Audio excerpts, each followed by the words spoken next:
बहुत सिंपल सा चीज है, कारक। शुक्र व्हीकल का कारक है, ठीक है, लेकिन वही शुक्र अगर चौथे भाव से संबंध बनाता है तो व्हीकल प्रोमिनेंट कर देता है, ठीक है। व्हीकल का कारक है अपनी दशाओं में, लेकिन अगर वो चौथे भाव में बैठ के व्हीकल का कारक है तो वो और ज्यादा स्ट्रॉन्ग उसका कारक बन जाता है। तो ग्रह खुद भी, जैसे सूर्य फादर का कारक है, बॉस का कारक है, बहुत सिंपल सा है। अगर वही सूर्य आपके नवम भाव में बैठ जाए, जहां से हम सीनियर और बॉस देखते हैं, तो वहां दिक्कत देगा ना बॉस और सीनियर से, अगर एफ्लिक्शन में थोड़ा सा आ जाए। तो जब भी हम प्रिडिक्शन निकालते हैं, ग्रह के साथ में हमें वो भाव को भी दिमाग में रखना पड़ता है कि किस भाव से क्या देखा जाता है। एवरी टाइम हम नहीं बोलेंगे कि सूर्य यहाँ बैठा तुम्हें बॉस से, हाँ सूर्य बॉस से दिक्कत देता है, अपने सीनियर के साथ नहीं बनने देता, फ्रिक्शन में आता है, फादर से दिक्कत देता है। पर अगर नाइन्थ हाउस से संबंध बना ले तो और स्ट्रॉन्ग प्रिडिक्शन होता है ना, कि पक्का ही पक्का है, ये तो कंफर्म है, चाहे तुम मानो या नहीं मानो।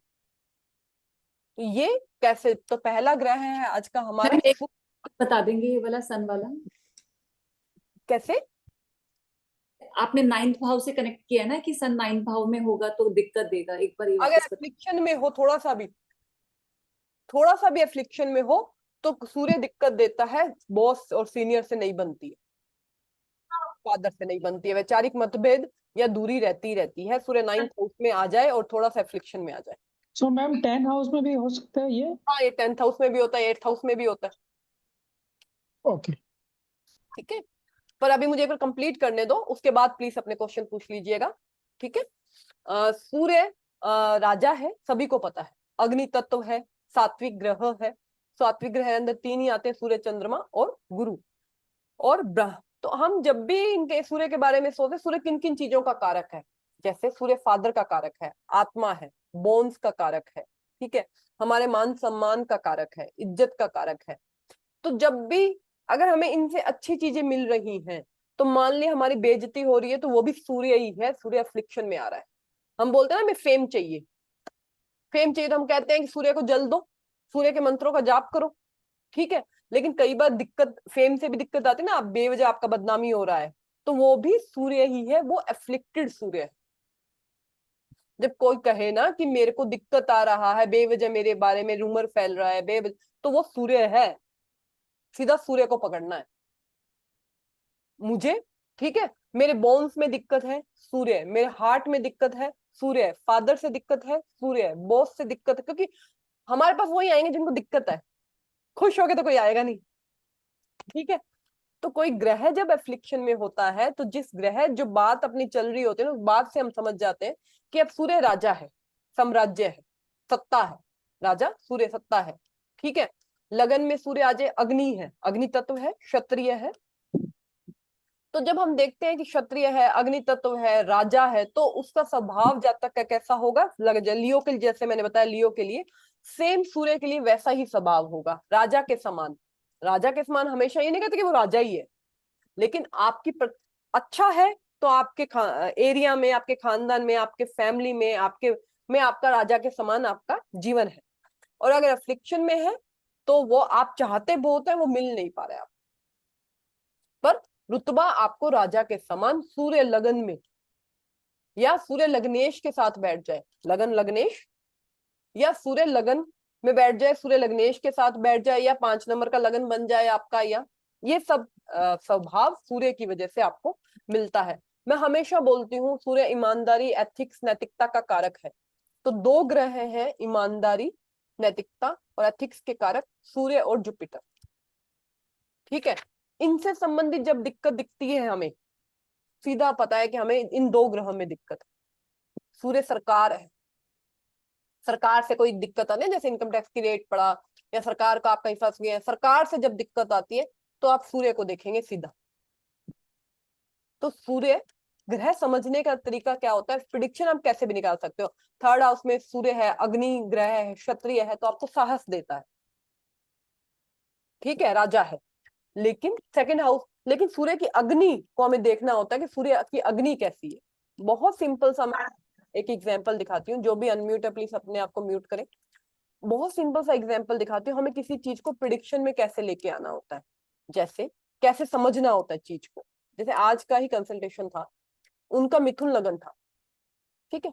तो मिथुन के लिए हम क्या बोलते हैं, आप में आर्ट होगा, स्किल होगा, कैलकुलेशन की पावर होगी। अगर बुध बढ़िया हो जाता है तो हर चीज को गौर से देखना, चीजों को नोटिस करना, दूसरों की लाइफ में इंटरफेयर करना, बहुत बातू नहीं होना, बहुत बातें करना, ये सब बोलेंगे हम मिथुन के लिए। ये सारी सिंपल चीजें हम बोलेंगे, ठीक है, हर कोई बोलेगा ये, ठीक है। आप काम भी करते हो तो मैनेजमेंट से करते हैं, आप जो भी चीजें करते हैं साफ, मतलब सिंपल, जो बुध के नियम है और जो मिथुन के नियम अपन बोल देंगे। लेकिन उन्होंने पूछा कि मैम मेरा स्वभाव, एक डिस्कशन चल रहा था उसमें बोला मैम अगर मेरी वाइफ का स्वभाव देखना चाहें तो आप क्या बताएंगे। बुध गया अष्टम में, बुध गया अष्टम में 10 नंबर साइन के अंदर सूर्य के साथ में, ठीक है। तो अब मैं उनका क्या, मैं एज इट इज बुध बोलूंगी जो मैंने आपको सिखाया है? क्या बुध का वो कैलकुलेशन, दूसरों की लाइफ में इंटरफेयर करना, दूसरों में ये सब बुध देगा? बुद्धि इतनी चलवाएगा अष्टम में आके? तो मैं उनको क्या प्रिडिक्शन दूंगी, मैं उनको प्रिडिक्शन दूंगी कि आप बेवजह दूसरों की बातों में इंटरेस्ट नहीं लेते हैं, ज्यादा लोगों को, मतलब ज्यादा लोगों की लाइफ में इंटरफेयर नहीं करते, अपने अपने परिवार में आप खुश हैं, बेवजह इधर की बात उधर नहीं करना, इंटरेस्ट नहीं है आपको, बहुत शांति से जीवन जीना। उनके स्माइल, फेस पे इतनी बड़ी स्माइल आ गई थी। अगर मैं मिथुन को जो मैंने आपको एज इट इज सिखाया है, अगर मैं वो बोल देती तो वो सही होता? ये है कि हमें ग्रहों को जज, अष्टम में आने से सिर्फ इतना है कि जो बुध का एक्चुअल बुद्धि चलता है वो अष्टम में आने की वजह से एक्चुअल वो तो ना सिंपल तरीके से चला रहा है। वैसे प्रोफेसर है, काफी हाई पोजीशन पे है, लेकिन वो वैसे बुद्धि नहीं चला रहे हैं नेगेटिव वे में बुद्ध की, या बहुत ज्यादा नहीं चला रहे, सिंपल रख रहे हैं अपने आप को। क्यों? क्योंकि मैंने हमेशा बोला जब बुध अष्टम में आता है तो एजुकेशन में ब्रेक देता है, बुद्धि में ब्रेक देता है, बहुत ज्यादा बुद्धि का जातक यूज नहीं करता जब तक स्वय राशि का या उच्च राशि का ना हो जाए।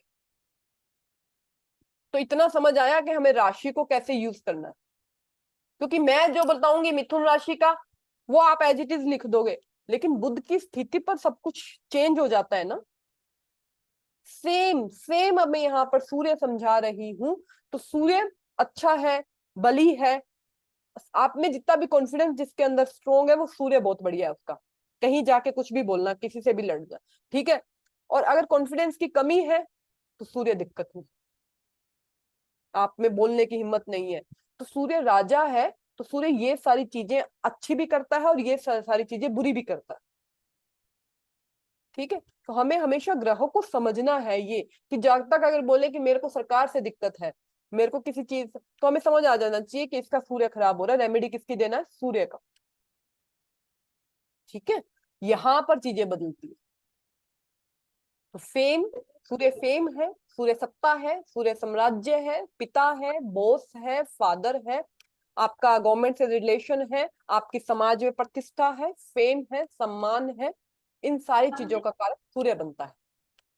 तो जब जब हम सूर्य को देखेंगे, हमारे पास कोई भी क्वेश्चन आ जाए तो हम यहाँ पर सूर्य को इस तरह से कैच करेंगे, फिर हम कुंडली देखते हैं। अब एक बहुत सिंपल सी चीज है, कोई बोलता है संतान नहीं हो रहा है, तो जुपिटर देखेंगे ना सबसे पहले, देन पंचम भाव का स्वामी देखेंगे साथ में।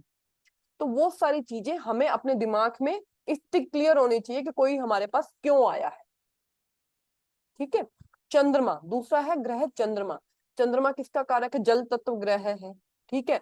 माता का कारक है, मानसिक शांति का कारक है, मानसिक पीस का कारक है, सुख का कारक है। सुख के कारक दो बनते हैं, गुरु और चंद्रमा। क्यों? चौथे घर में गुरु उच्च का होता है, चौथे number 4 number sign cancer sign में, और चंद्रमा 4 नंबर साइन उसकी खुद की है। तो हमारी जो सुख समृद्धि है, जो मानसिक शांति है, वो चंद्रमा और गुरु से देखी जाती है, ठीक है। मानसिक समृद्धि, मानसिक शांति। तो अब चौथा अगर चंद्रमा जल है तो हमारा लिक्विड कैश भी चंद्रमा के अंदर आता है। जब भी किसी को लिक्विड कैश का दिक्कत आए, ठीक है, तो आपको समझ जाना चाहिए उसका चंद्रमा में प्रॉब्लम आ रहा है। ये ग्रह, अब मैं ये बताऊं हर भाव में ग्रह, उससे ज्यादा जरूरी है कि हमें प्रॉब्लम पकड़नी है।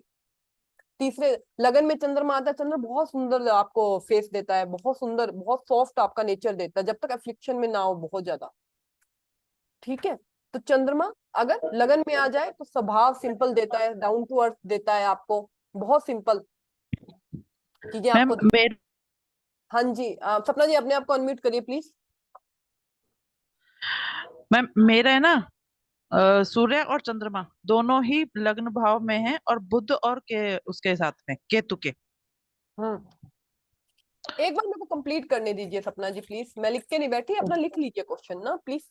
Okay okay. ठीक है, तो हम जब चंद्रमा को समझते हैं तो चंद्रमा मन का कारक है। जब भी चंद्रमा का पीरियड चलता है, जब भी हमारे पास कोई भी जातक आता है, चंद्रमा का पीरियड चल रहा है, चंद्रमा की दशा, सूर्य की दशा चल रही है, तो किन से दिक्कत देगा? समाज से सरकार से दिक्कत देगा, प्रतिष्ठा से दिक्कत देगा, पोजीशन से दिक्कत देगा, बॉस से दिक्कत देगा, फादर से दिक्कत देगा सूर्य की दशाओं में। या इनमें बढ़ोतरी करेगा, अच्छा बैठा है, बुरा बैठा है तो इनसे दिक्कत देगा। ये बहुत क्लियर है, बहुत क्लियर। उसके बाद दूसरी चीज आती है, वो सूर्य बैठा किस भाव में, उस भाव से संबंधित आपको इवेंट देगा।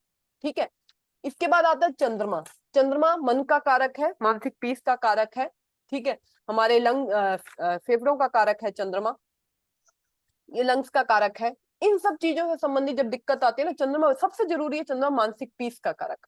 जब भी चंद्रमा का पीरियड चलता है ना, तो जातक को धन से संबंधित और मानसिक सुख से संबंधित दिक्कत होती ही होती है। और चंद्रमा बढ़िया चौथे घर का स्वामी चंद्रमा की दशाओं में ट्रेवल बढ़ता है या स्थान परिवर्तन की तरफ जातक को लेके जाता ही जाता है। ठीक है, तो चंद्रमा चर ग्रह है, तो जल्दी जल्दी चलता है, तो जातक को ट्रेवल करवाता है अपने पीरियड में। अब ये पीरियड का मतलब क्या है? 10 साल की चंद्रमा की दशा चलती है, या चंद्रमा का अंतर आता है किसी के बीच में 1-1.5 साल का, या चंद्रमा का प्रत्यंतर आता है 3-6 महीने का। ठीक है, इन पीरियड में, क्योंकि चंद्रमा का गोचर तो बहुत जल्दी जल्दी होता है, 2.25 दिन के अंदर होता है, तो हम ये, लेकिन चंद्रमा का जब समय आता है तो चंद्रमा से संबंधित ये दिक्कत देता है। तो चंद्रमा जल तत्व है, तो कफ से संबंधित दिक्कत देता है। कफ, जब लोगों को लंग से संबंधित दिक्कत होती है, कफ से संबंधित दिक्कत होती है, और आपको समझ आ जानी चाहिए कि चंद्रमा है। जिन लोगों के लगन में चंद्रमा है, ठीक है, या जिन लोगों के लगन में बुध है और थोड़ा सा भी एफ्लिक्शन है, थोड़ा सा भी, तो आप जिन लोगों को जल्दी सर्दी खांसी लग जाता है, जल्दी एलर्जी हो जाता है, जल्दी स्नीजिंग, जल्दी खांसी आ जाना, ये सारे उनको आपको दिख जाएंगे। क्यों? क्योंकि चंद्रमा जल तत्व है, और थोड़ा सा फ्लिक्शन ही बहुत होता है अपने पीरियड में इसको। तो जब हमारे पास ये, और बहुत सिंपल है, चंद्रमा में बुध की दशा चल रही है, आज के जो क्लाइंट थे, चंद्रमा में बुध की दशा चल रही है। अब बुध दोनों की बनती नहीं है, लेकिन पाप ग्रह नहीं है बुध। ठीक है, तो मैंने उनको ये बोला कि बहुत ज्यादा सोचते हैं आप, बहुत ज्यादा सोच रहे हैं, क्योंकि दोनों मन के बुद्धि और मन के कारक है। वो बोले कि मैं सोच रहा हूँ, बस टेंशन नहीं ले, कि हाँ दिन भर उन्होंने एक्सेप्ट नहीं किया। कहते मैं सोच रहा हूँ। मैंने कहा मैंने ये नहीं बोला कि आपने प्रेशर ले रखा है। अगर यहाँ पे चंद्रमा के केतु आता, चंद्रमा के शनि आता, चंद्रमा के साथ राहु आता, तो मैं बोलती अब बहुत प्रेशर लेके सोच रहे हैं, ओवर थिंकर हो रहे हैं। लेकिन चंद्रमा और बुध दो ऐसे ग्रह चल रहे हैं बुद्धि और मन के कारक, तो सारा दिन सोचते रहते हैं, कुछ ना कुछ सोचते रहते हैं। तो उनकी वाइफ ने बाद में कंफर्म किया कि ये मेरे साथ में भी बैठे होते हैं ना, तो भी पता नहीं कहाँ सोचते सोचते खो जाते हैं। ये मानेंगे नहीं, लेकिन हाँ ये आपने सही बोला, ये ना इसी पीरियड में ना सोचते सोचते खो जाते हैं। क्यों? क्योंकि चंद्रमा के साथ बुध का पीरियड था। तो सबको समझ आ रहा है कि हमको पढ़ना कैसे है चीजों को। हमेशा ये नहीं बोलना चंद्रमा की दशा चल रही है, अरे मानसिक पीड़ा चल रही है, उसके साथ में देखो चंद्रमा बैठा कैसा है, चंद्रमा के साथ दशा किस ग्रह की चल रही है, क्या चंद्रमा वो दिक्कत दे रहा है अपने पीरियड में। ठीक है, उनका चंद्रमा अकेला बैठा था, कोई दृष्टि दे नहीं रहा था, और बुध का दशा था, तो वो ओवर थिंकर बना दिया, क्योंकि बुध बुद्धि का कारक है और चंद्रमा चर ग्रह है, वो चले जा रही है चले जा रही है, तो सोचते सोचते खो जाते हैं। लेकिन प्रेशर नहीं ले रखा, दिक्कत नहीं, तनाव नहीं है। तनाव आता है चंद्रमा राहु, चंद्रमा केतु और चंद्रमा शनि। गुस्सा आता है, एग्रेशन आता है, इरिटेशन होता है चंद्र मंगल। ठीक है, और चंद्र सूर्य अमावस्या के पास में चंद्र सूर्य आ जाए, तो ये आपको थोड़ा बर्निंग ने, जल्दी जल जाते हैं लोग, जल्दी कहीं काम करते हैं, जल्दी बर्न हो जाते हैं, वो दिक्कत रहता है चंद्र मंगल चंद्र सूर्य।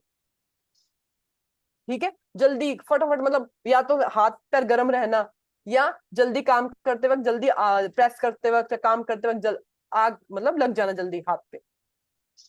ये सारा, ये हमें समझना है, ग्रह को हमें प्रिडिक्ट कैसे करना है। ठीक है, मून मार्स मून सन, हाँ इसको भी ले सकते हैं, इनका पीरियड भी ले सकते हैं, मून मार्स मून और साथ बैठे भी ले सकते हैं। क्यों? क्योंकि दशाओं में जब दो का कॉम्बिनेशन बनता है, वो वैसा ही कॉम्बिनेशन बनता है जो हमारे कुंडली में बनता है, चाहे वो बैठे हो या नहीं बैठे हो। कि दशाएं अपना काम करती हैं। जब मून, मैंने कैसे बोला, मून में केतु, जरूरी नहीं है आपकी हाँ, लेकिन अगर किसी की कुंडली में मून में केतु बैठा है और मून में केतु की दशा आ जाए तो वो जो मैं चीज बोल रही हूँ इतनी हो जाएगी, और मून में केतु नहीं बैठा है तो हाँ थोड़ा असर देगी। स्ट्रेंथ तो डिपेंड करती है ना हर चीज की, ठीक है। मून केतु के नक्षत्र में बैठ जाए या केतु की दृष्टि हो जाए तो वैसे वैसे स्ट्रेंथ काम करती है कि आपको बिल्कुल ही लोगों के साथ मिलना पसंद है, डिटैचमेंट का कारक है केतु। अब बहुत ज्यादा सोच रहे हैं क्या करूं क्या करूं क्या करूं, अपना कैसे कैसे कैसे करूं कैसे करूं, ठीक है। तो यहां पर ये चीजें चेंज होती है कि हमें चंद्र ग्रहों को समझना कैसे। चंद्र, ये सारी बुक्स में लिखा हुआ है कि चंद्रमा सॉरी जल तत्व है, चंद्रमा रानी है, चंद्रमा, ये सारी चीजें लिखी, लेकिन हमको इनको यूज कैसे करना है। चंद्रमा, चंद्रमा सूर्य के साथ में चंद्रमा भी फेम का कारक बनता है, क्योंकि साक्षात हमें वो दिखाई देता है। जैसे सूर्य हमें दिखाई देता है उसी तरह एक चंद्रमा है ग्रह जो हमें दिखता है रेगुलर बेस पे, तो वो भी फेम, ठीक है। जब भी आपका सामा किसी पे लांछन लगा है, किसी पे कलंक, किसी पे दिक्कत आई है इज्जत में, तो सूर्य चंद्रमा को सबसे पहले नोटिस करिए। वो राहु केतु से ग्रहण पीड़ा के अंदर आ रहे होंगे, दशा में, गोचर में, एनी हाउ।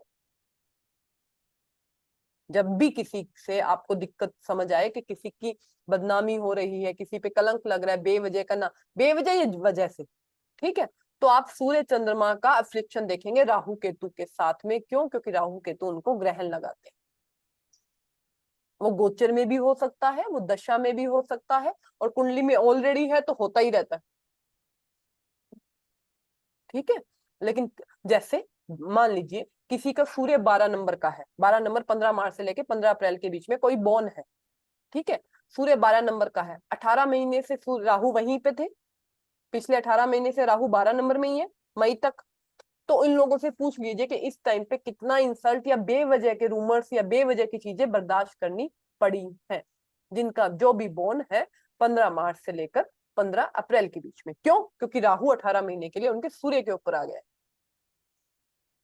तो ये दिक्कतें देकर ही जाएगा। ज्यादा क्लोजली आ गया, मान लीजिए कहीं से राहु का पीरियड भी चल गया, मान लीजिए दशा में, या सूर्य का चल गया, तो वो जो चीज है वो इतनी बड़ी हो जाएगी, और अगर पीरियड नहीं चला है तो वो चीज इतनी होगी।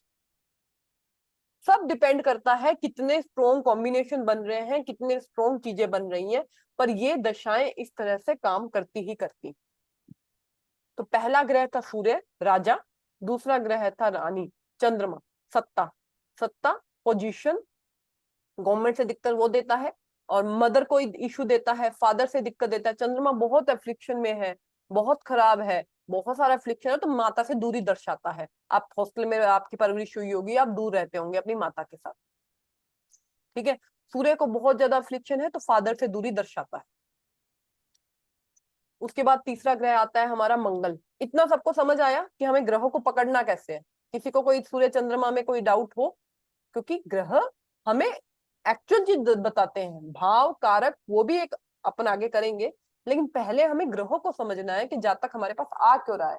हमारे बॉडी में ब्लड का कारक सब मंगल मानते हैं, ठीक है, मंगल है, लेकिन जो लिक्विडिटी है, फ्लो है, उसका कारक चंद्रमा है। जो फ्लो होता है ना ब्लड के अंदर, उसका कारक चंद्रमा है। तो हम किसी ग्रह को कैसे पकड़ते हैं इस पे डिपेंड करता है। उसके बाद तीसरा ग्रह आता है मंगल, आर्मी कमांडर, सेनापति, ठीक है, बहुत अग्नि, क्षत्रिय, पित्त। तो आप जब भी जिनके लगन में मंगल हो या अच्छा मंगल हो, अब नीच का मंगल हो तो फ्रस्ट्रेशन देता है, अच्छा मंगल हो तो लड़ाई झगड़ा, ये एनर्जी बहुत हाई देता है बॉडी के अंदर, ठीक है, इस चीज का। लेकिन मंगल साथ में अगर राहु से संबंध बनाए तो कर्जे का कारक बनता है। डेबिट्स में, ईएमआई में जो लोग फंस जाते हैं, राहु का मंगल से संबंध बन जाए, ठीक है। मंगल का शनि से संबंध बन जाए तो आपको करियर में, जैसे टेक्निकल एजुकेशन के अंदर ले जाता है आपको मंगल।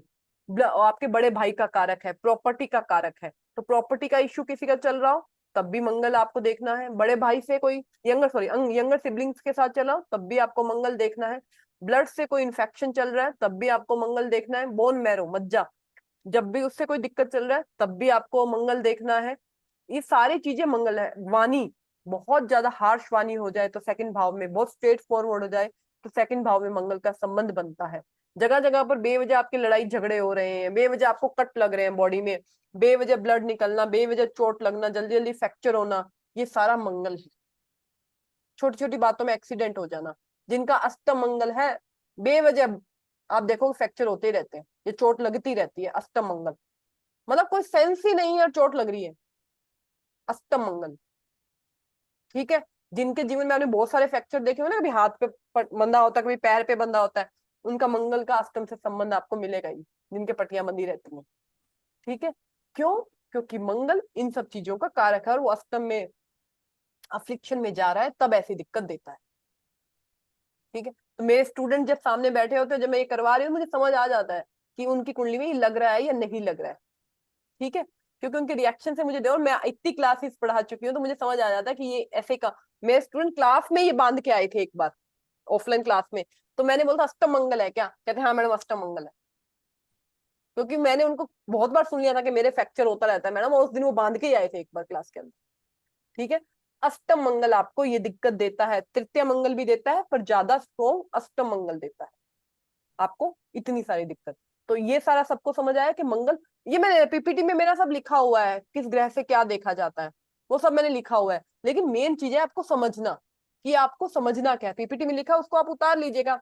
अब कोई लोग होते हैं कि वो बहुत सोचते हैं बुद्धि, लेकिन एक्शन ओरिएंटेड नहीं होते, एक्शन नहीं ले पाते, स्टार्ट नहीं कर पाते। मेष राशि, जो लोग स्टार्ट नहीं कर पाते उनके मंगल वीक है। बहुत जल्दी एक्शन लेना ना, किसी काम को स्टार्ट करना, तमस की तरह।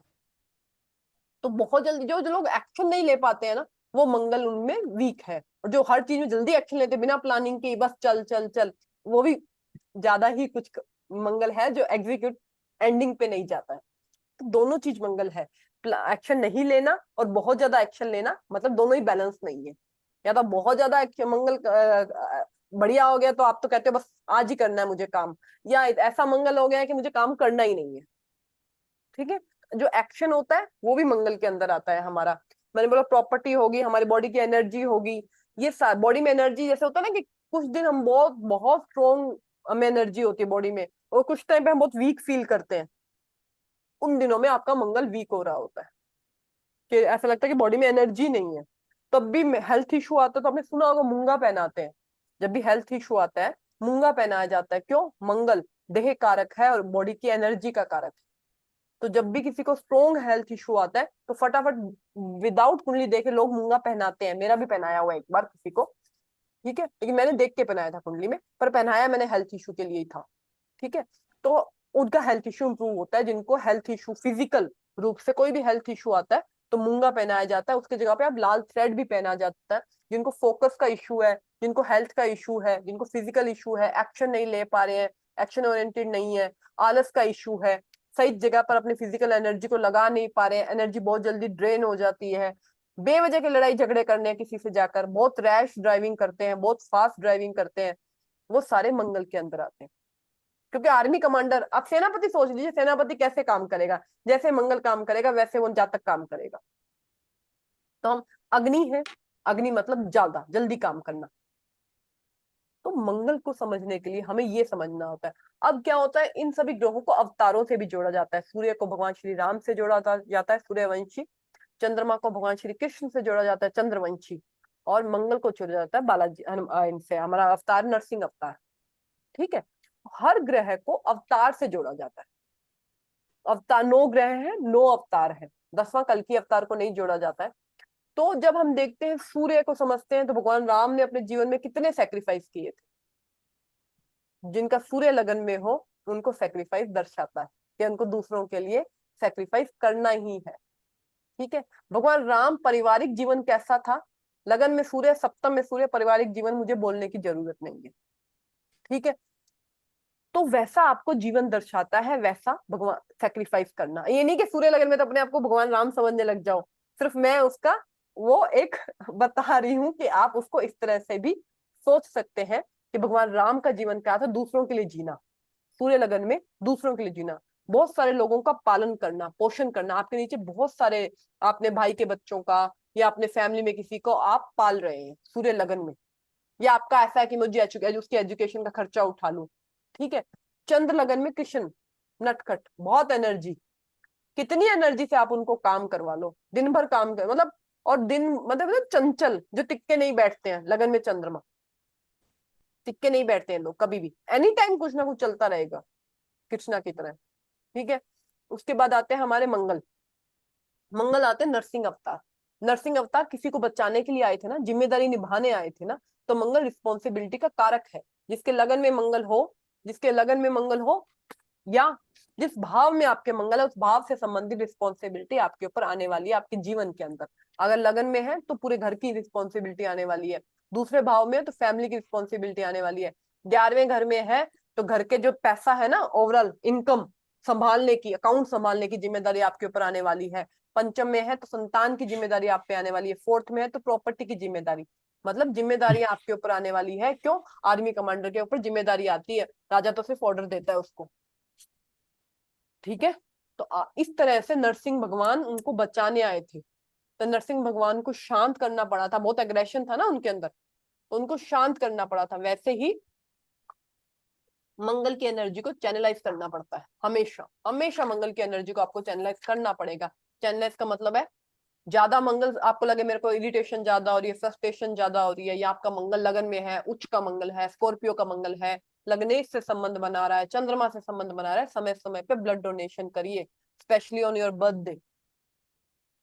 अगर उच्च का मंगल है, लगन का मंगल है, स्कॉर्पियो का मंगल है, लग्नेश से मंगल का संबंध बन रहा है, मंगल का पीरियड है, चोट लग रही है, बार बार कुछ दिक्कत हो रही है, तो ब्लड डोनेशन बोला जाता है कि समय समय पर ब्लड डोनेट करिए, आपकी एनर्जी को कम करिए थोड़ा, ये कहा जाता है।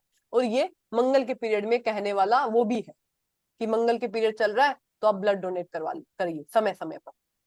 और जो मंगल के लगन के हैं, आपको पता है कि मेरे को गुस्सा ज्यादा आ रहा है, फ्रस्ट्रेशन ज्यादा है, नहीं गुस्सा कंट्रोल हो रहा, उनको तो रेगुलर जो ड्यूरेशन होता है, उस पूरे ड्यूरेशन में उस टाइम के बाद रेगुलर करते रहना चाहिए अपने जीवन में ब्लड डोनेशन। तो मंगल की एनर्जी बैलेंस होती है। दूसरा मंगल की एनर्जी बैलेंस करने का तरीका है स्पोर्ट्स या कोई फिजिकल एक्टिविटी, उसको बैलेंस करना बहुत जरूरी है। दो चीजें हैं मंगल को बैलेंस करने का। तीसरा होता है बैलेंस करने का हनुमान चालीसा, हम देते ही हैं, बालाजी को भी मंगल से कहा गया, तो हनुमान चालीसा तो हम देते ही देते हैं। ठीक है, उसके बाद हमारा चौथा ग्रह आता है बुध। अब बुध के लिए बहुत सारे ये बोला जाता है कि बुध को महात्मा बुध से कैसे जोड़ लिया गया, या बुध को महात्मा बुध से क्यों जोड़ा गया, बुद्धि का कारक, बहुत सारे हैं। तो मेरी पीपीटी के अंदर लिखा हुआ है कि नारद पुराण के अंदर, इस श्लोक के अंदर, बहुत सारे श्लोक के अंदर ये कहा गया है कि महात्मा बुद्ध को बुद्ध से जोड़ा गया है। अब लोग ये बोलते हैं कि बुद्ध तो बहुत अभी आए थे, छठी 600 ईस्वी में आए थे, लेकिन ये तो प्राशर तो बहुत पहले लिखा गया, तो कल की अवतार भी तो अभी बता ही रहे हैं ना, लिखी तो बहुत पहले गए, वो तो अभी तक आए भी नहीं है। तो बुक्स में जो चीजें लिखी गई हैं बहुत सही बैठती हैं। तो जब हम बुद्ध के बारे में सोचते हैं तो बुद्ध बुद्धि का कारक है, बुद्ध एजुकेशन का कारक है। किसी के एजुकेशन में दिक्कत आ रहा है, बुद्ध खराब है। किसी की बुद्धि दिक्कत दे रही है तो बुद्ध खराब है। किसी की कैलकुलेशन में दिक्कत है, वाणी में दिक्कत है, बोलने में दिक्कत है, बुद्ध में इशू है। किसी को पेपर वर्क से संबंधित दिक्कत आता है ना, कि मेरे पेपर हमेशा ही फंस जाते हैं, पेपर वर्क एक बार मिलते नहीं है, ढूंढना पड़ता है पेपर, तो सारा बुद्ध के अंदर आता है। बुद्ध, महात्मा बुद्ध। और बुद्ध को कैसे कंट्रोल किया जाता है ना, मेडिटेशन से। महात्मा बुद्ध को इसलिए जोड़ा जाता है कि आप मेडिटेशन करोगे जब अपनी बुद्धि कंट्रोल होगी, थोड़े शांत रहोगे। सेकंड हाउस में किसी का बुध है, बोला जाता है मौन व्रत रखो बुधवार के दिन, क्योंकि आपकी वाणी कंट्रोल करना बहुत जरूरी है। बुध रेट्रो हो या बुध कंफ्लिक्शन में हो, बुध बढ़िया ना बैठा हो, या बुध बहुत बली हो गया हो, तो लोगों को दूसरों को बीच में टोकने की आदत पड़ जाती है, चुप बैठा नहीं जाता, क्योंकि वाणी का कारक है ना, तो चुप बैठा नहीं जाता। जो लोग होते हैं कि बीच में बोलना है किसी के बीच में, उनका बुध आपको दिख जाएगा।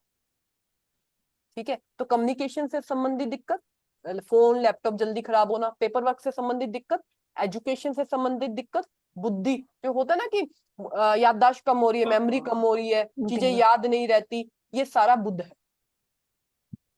ठीक है, बुद्धि। स्किन के जितने भी इशू हैं, स्किन के जितने भी इशू हैं, एलर्जी के जितने भी इशू हैं, नर्वस सिस्टम से संबंधित जितने भी इशू हैं, वो सारा बुद्ध के अंदर आता है।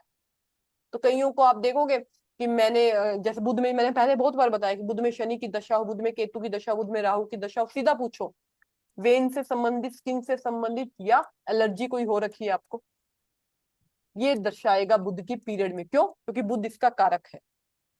चाहे कुंडली में 7 बैठा हो तो दिक्कत ज्यादा है, कुंडली में 7 नहीं बैठा हो तो दिक्कत कम है उस पीरियड के अंदर, पर दिक्कत जरूर है। बुध में केतु, बुध में मंगल भी देता है, बुध में राहु और बुध में शनि। तो वेन्स का कारक, स्किन का कारक, एजुकेशन का कारक, इंटेलिजेंस का कारक, कैलकुलेशन का कारक, पेपर वर्क का कारक, जिन भी चीजों का कारक बुध बनता है, उन सब चीजों से संबंधित दिक्कत आपके पास आए, तो वो बोलते हैं ना कि मेरे तो पेपर मतलब कोई भी काम हो जैसे रजिस्ट्री नहीं होती लोगों की, बहुत लंबी चली जाती है कई लोगों की, तो मतलब बुध अफ्लिक्शन में है। ठीक है, तो ये सारी चीजें, बच्चों के एजुकेशन, बच्चे का पढ़ने में मन नहीं लगता, फोकस नहीं है, मंगल, बच्चा पढ़ता ही नहीं है, एजुकेशन करना ही नहीं चाहता, मरकरी, बुद्धि, वो चुप भी नहीं होता, वाणी में दिक्कत, जैसे कई हकला के बोलते हैं, कई कम बोलते हैं, तो बुध का सेकंड हाउस पर बुध को हमें सीधा देखना होता है, जिनको वाणी से दिक्कत हो, उनका बुध का केतु के साथ संबंध बन रहा होगा, या बुध 12th हाउस में गया होगा, या बुध खराब हो रहा होगा, सेकंड हाउस का सिर्फ आपको एनी हाउ रिलेशन मिलेगा ही बुध का केतु के साथ 12th हाउस के एफ्लिक्शन में, जिनको वाणी से संबंधित दिक्कत है, क्लियर अपनी बात बोल नहीं पाते। ठीक है, तो बुध को समझना इस तरह से है कि बुध को हम समझे कैसे। तो बुध को जब हमें अच्छा करना होता है तो हम दाल बुध की कहते हैं, बुध के मंत्र कहते हैं, बुध के कपड़े पहनने के लिए बोलते हैं कि बुध के कपड़े, ग्रीन कलर के कपड़े पहनिए, तो वो सारी चीजें हम बुध के लिए देते हैं रेगुलर बेस पे। ठीक है, और अगर स्किन का इश्यू ज्यादा है, नर्वस सिस्टम इश्यू ज्यादा है, नर्व्स का इश्यू ज्यादा है, तो हम बोलते हैं कि रेगुलर बेस पे हरी दाल गाय को खिलाइए, रेगुलर बेस पे बुधवार से शुरू कर और रेगुलर खिलाइए। तो यहाँ पर बुध को यहाँ से समझा जाता है। आज हुए 4 ग्रह हैं, सूर्य, चंद्र, मंगल और बुध। बुध के लिए बोला जाता है युवराज, तो जिनका बुध लगन में हो, अपनी उम्र से लगन में, या लगन को देखते हो सप्तम भाव में हो, तो अपनी उम्र से छोटे दिखने वाले, ठीक है, अपनी उम्र से कम दिखने वाले, ये बुध दर्शाता ही। तो इतना ही 4 ग्रह सबको समझ आए कि हमें कैसे पकड़ना है किसी की कोई भी दिक्कत को। कम्युनिकेशन डिवाइस से जितनी दिक्कत है, जैसे आज मेरी अभी कनेक्ट नहीं हो पा रहा था, तो कोई ना कोई मेरा बुध का पीरियड ऐसा चल रहा होगा ना कि मैं 3 या 4 बार में क्लास स्टार्ट कर पाई हूँ आज, तो वो भी आपको दिखेगा अपने अंदर। क्या आप फोन लेके आते हैं, फोन आते ही खराब, फोन न्यू लैपटॉप, कई लोगों के होता है ना कि नई चीज आते ही, ठीक है, कंप्यूटर मेरा जैसे है, कंप्यूटर बहुत सारी चीजें मेरी हार्ड डिस्क में से मैं खुद गलती से डिलीट कर देती हूँ, या मेरे से हो जाती हैं, क्योंकि मेरा बुध अफ्लिक्शन में है। ठीक है, कई लोगों के आपके दिखेगा बुध बहुत अफ्लिक्शन में, तो अपने आप ही कितनी बारी कुछ स्टोरेज कर ले, कितनी बारी पेन ड्राइव रख ले, कितनी बारी हार्ड डिस्क रख ले, उनके पास उनका डाटा नहीं रहता, चाहे वो कुछ भी कर ले। ठीक है, आपकी हैंड राइटिंग बुध के अंदर आती है। जब बुध अच्छा करना होता है ना, तो मैं हमेशा बोलती हूँ लिखना शुरू करिए, बुक्स पढ़नी शुरू करिए। जब बुक्स और बुक्स हैं बुध पर, ज्ञानवर्धक बुक का, अच्छी बुक्स जुपिटर के अंदर भी आती है। तो जब मुझे जुपिटर अच्छा करवाना होता है, तो मैं बोलती हूँ ऑटोबायोग्राफी पढ़िए किसी संत की। ठीक है, और जब मुझे बुध अच्छा करवाना होता है, मैं बोलती हूँ रेगुलर बेस पे लिखिए ताकि आपकी बुद्धि चले, तो अपने नोट्स बनाइए, ये आपका बुध को स्ट्रॉन्ग करता है। जब हमारे पास ये प्रॉब्लम आए तो समझिए हैंड राइटिंग से संबंध, जो राइटर है, जितने भी राइटर, उनका बुध बहुत बढ़िया हो, जिनको जिनको वर्ड्स आते, मतलब बहुत बढ़िया वर्ड्स लिख सकते हैं, बहुत बढ़िया वर्ड्स बोल सकते हैं, वो सारा बुध है। जो बहुत बढ़िया भाषण देते हैं ना, बुध प्लस जुपिटर, क्योंकि ज्ञान के साथ भाषण दे रहे हैं। जो जितने भी कॉमेडियन है वो बुध मंगल, क्यों? क्योंकि उनको पता है एट अ मोमेंट हमें जवाब कैसे देना है, उनको पता है कि कैसे फटाफट हाजिर जवाबी आती है, बुध प्लस मंगल। तो यहां से हम चीजें समझते हैं कि हम ग्रहों को समझे कैसे। इतना सबको 4 ग्रह सबको समझ आए, 4 ग्रह के बारे में, इनकी दशाओं में हमें इन्हीं से संबंधित पीड़ा आती ही आती है। अब 5वां ग्रह